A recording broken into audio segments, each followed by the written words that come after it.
प्रिय छात्रों, इस वीडियो में हम समझेंगे कि तत्पुरुष समास किसे कहते हैं। जिस समास में उत्तर पद अर्थात द्वितीय पद प्रधान होता है उसे हम तत्पुरुष समास कहते हैं।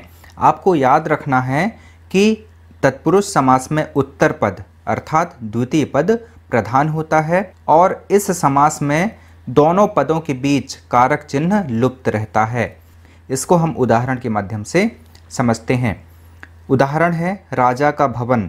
देखिए यहाँ पर राजा के साथ यह क विभक्ति चिन्ह अर्थात कारक चिन्ह लगा हुआ है और जब समास होता है तो राजभवन शब्द बनता है और यह चिन्ह लुप्त हो जाता है। कौन सा चिन्ह लुप्त हो जाता है?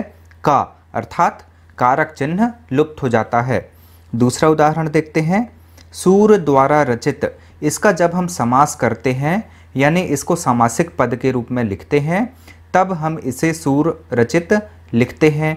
यहाँ पर जब हम सूर रचित लिखते हैं तो सूर में यह जो चिन्ह लगा है इसका लोप हो जाता है। अगला उदाहरण है यज्ञ के लिए शाला। यहाँ पर जब हम इसका समास करते हैं तब यह यज्ञशाला होता है और इसके फलस्वरूप यह के लिए शब्द अर्थात कारक चिन्ह लुप्त हो जाता है।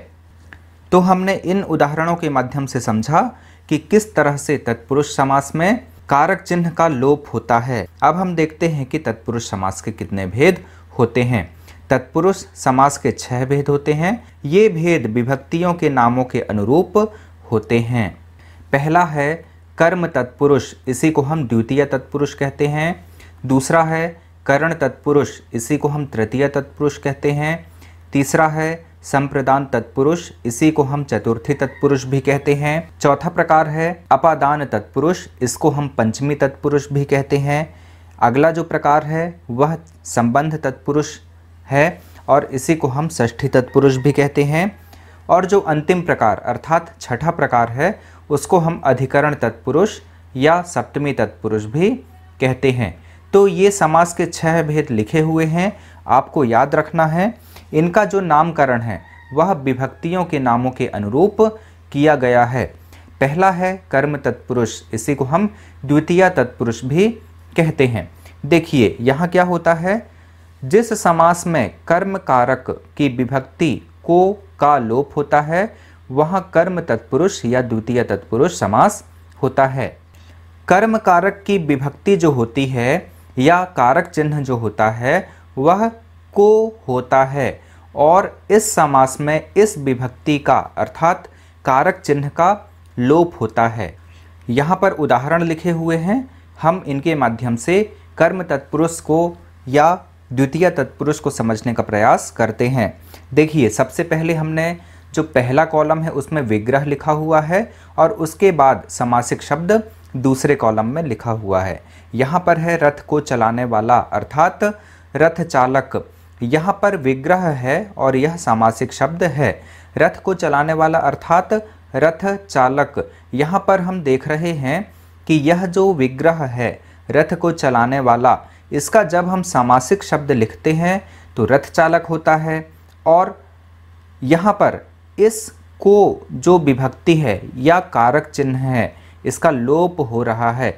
हम देख सकते हैं कि सामासिक शब्द में कहीं भी यह चिन्ह को नहीं लगा है। अगला उदाहरण देखते हैं। गृह को आया हुआ, इसका सामासिक शब्द होता है ग्रहागत।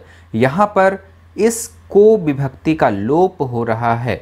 अगला उदाहरण है यश को प्राप्त। यहाँ पर जब हम इसका सामासिक शब्द लिखते हैं तो यश प्राप्त होता है और इस को विभक्ति या कारक चिन्ह का यहाँ पर लोप हो जाता है। यानी कहने का आशय यह है कि यह जो चिन्ह है यह लुप्त हो जाता है या इसको हम नहीं लिखते या नहीं बोलते। अगला उदाहरण है गगन को चूमने वाला। इसका सामासिक शब्द होता है गगन चुंबी। यहाँ पर इस को विभक्ति का लोप हो रहा है। अगला उदाहरण है काठ को फोड़ने वाला। इसका जो सामासिक शब्द होता है वह कठफोड़वा होता है। यहाँ पर को विभक्ति चिन्ह जो है उसका लोप होता है। तो इन उदाहरणों में हम देख रहे हैं कि इस को विभक्ति का अर्थात कारक चिन्ह का लोप हो रहा है और सामासिक शब्द में यह चिन्ह नहीं लिखा जाता या नहीं बोला जाता। तो जब भी इस चिन्ह का लोप होता है, कौन सा चिन्ह, को चिन्ह, तो वहां पर कौन सा समास होता है, कर्म तत्पुरुष समास होता है। यह आपको याद रखना है। अब हम समझते हैं कि करण तत्पुरुष या तृतीय तत्पुरुष क्या होता है।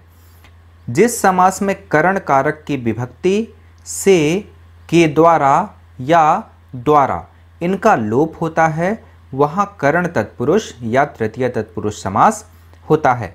आपको याद रखना है कि करण तत्पुरुष समास में करण कारक की विभक्ति से, के द्वारा और द्वारा इनका लोप होता है। हम सब जानते हैं कि ये जो चिन्ह हैं, कौन कौन से चिन्ह, से, के द्वारा और द्वारा, इनका प्रयोग हम साधन के संदर्भ में करते हैं। तो यहाँ पर साधन की बात होती है। पहला उदाहरण देखते हैं, रेखा से अंकित।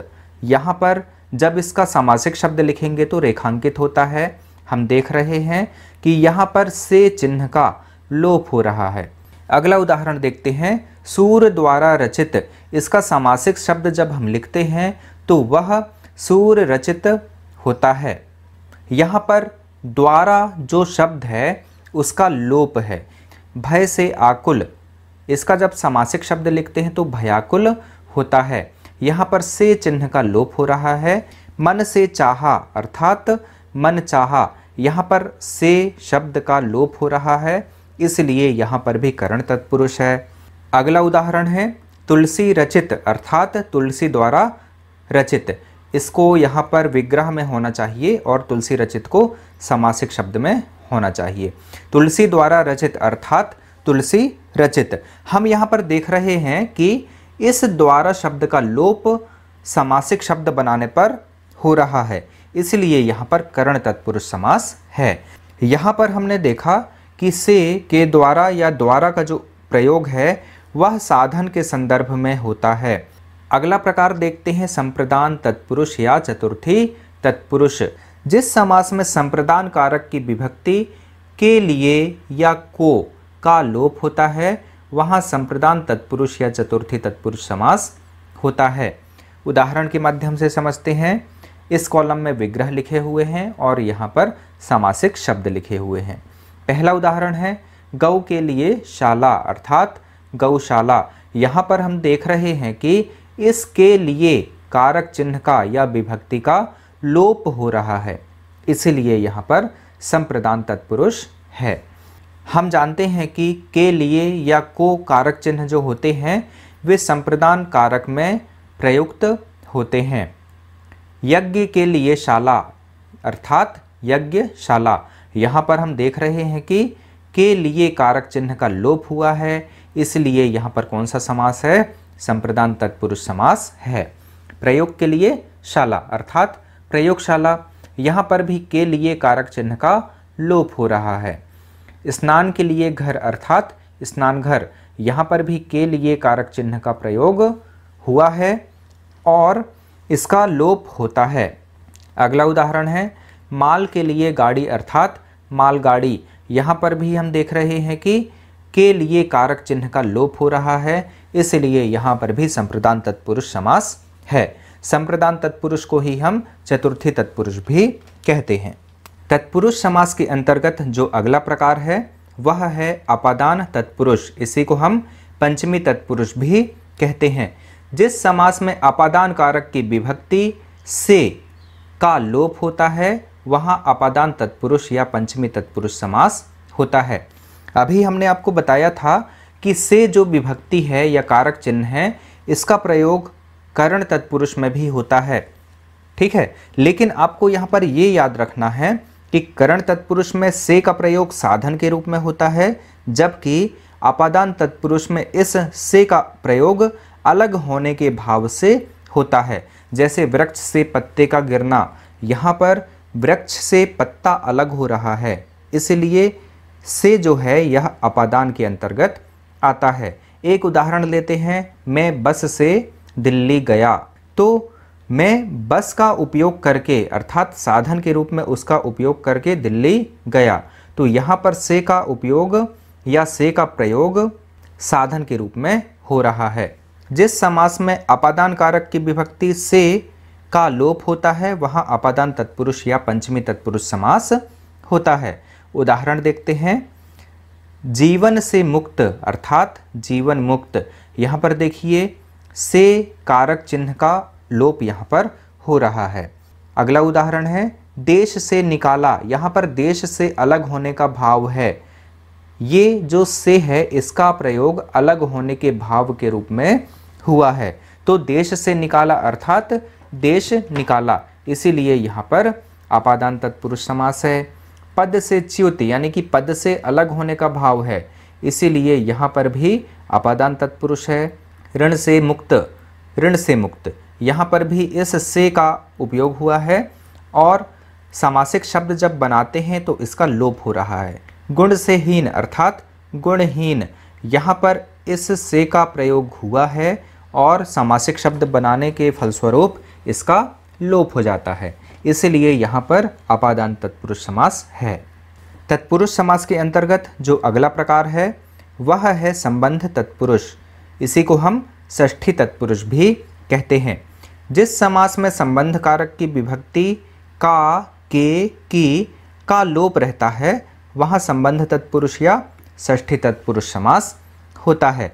आपको याद रखना है कि इसमें का, के, की इन शब्दों का लोप रहता है। उदाहरण के माध्यम से समझते हैं।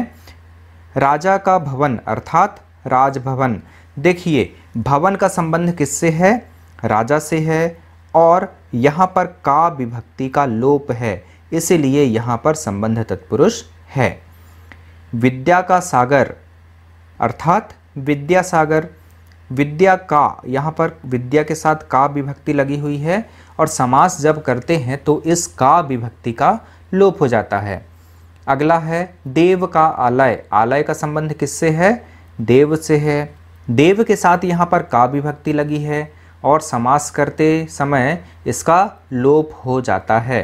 अगला उदाहरण है गृह का स्वामी, यहाँ पर गृह के साथ का विभक्ति लगी हुई है। जब इसका सामासिक शब्द हम लिखते हैं तो का इस विभक्ति का लोप हो जाता है। राजा की आज्ञा, राजा की, यहाँ पर की विभक्ति का लोप है और इससे राजाज्ञा शब्द बना है। तो हमने देखा कि इसमें का, के, की विभक्ति का लोप होता है और संबंध तत्पुरुष को ही हम षष्ठी तत्पुरुष भी कहते हैं। तत्पुरुष समास के अंतर्गत जो छठा प्रकार है वह है अधिकरण तत्पुरुष, इसी को हम सप्तमी तत्पुरुष भी कहते हैं। जिस समास में अधिकरण कारक की विभक्ति अर्थात में, पे, पर का लोप होता है वहाँ अधिकरण तत्पुरुष या सप्तमी तत्पुरुष समास होता है। उदाहरण के माध्यम से समझते हैं। पुरुषों में उत्तम अर्थात पुरुषोत्तम, यहाँ पर देखिए पुरुषों के साथ में विभक्ति लगी है और सामासिक शब्द जब हम लिखते हैं तो इस में का लोप हो जाता है। अगला है कला में श्रेष्ठ, यहाँ भी कला में यहाँ पर विभक्ति लगी है, कला में जो है विभक्ति है और कला श्रेष्ठ लिखते हैं तो इस विभक्ति का लोप हो जाता है। अगला है आनंद में मग्न, यहाँ पर आनंद के साथ यह में विभक्ति लगी है और इसका लोप हो जाता है। गृह में प्रवेश, इसका सामासिक शब्द होता है गृह प्रवेश। जब हम इसका सामासिक शब्द लिखते हैं, गृह में प्रवेश का सामासिक शब्द लिखते हैं तो इस में का लोप हो जाता है। अगला है लोक में प्रिय, यहाँ पर लोक के साथ में विभक्ति लगी हुई है और इसका सामासिक शब्द होता है लोकप्रिय। तो छात्रों, इस वीडियो में हमने समझा कि तत्पुरुष समास क्या होता है, इसके प्रकार कौन कौन से होते हैं और इन प्रकारों को हम कैसे पहचानेंगे। अगले वीडियो में हम समास के अन्य प्रकारों के बारे में जानेंगे। जय हिंद।